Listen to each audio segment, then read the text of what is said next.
তো বন্ধুরা ফাইনালি এখন নেমে গেছি আমরা শিয়ালদা স্টেশনে।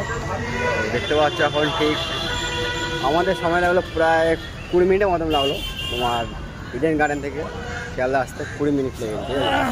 এখন রয়েছে আমি ঠিক শিয়ালদা যাচ্ছি, স্টেশন দিকে যাচ্ছি। এখন শিয়ালদা স্টেশন থেকে যাচ্ছি। এখানে দেখতে পাচ্ছ পাশে কিন্তু অনেক দোকান রয়েছে, ঠিক আছে। এই গলিটা তোমরা জানো, ব্রিজের নিচে এই রাস্তাটা দেখতে পাচ্ছ।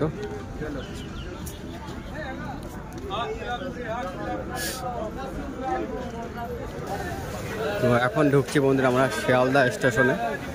কাভারেজটা তোমরা দেখতে পাচ্ছ, প্রচুর সংখ্যক মানুষ দেখতে পাচ্ছ, যাত্রীরা নামছে এই শিয়ালদা থেকে।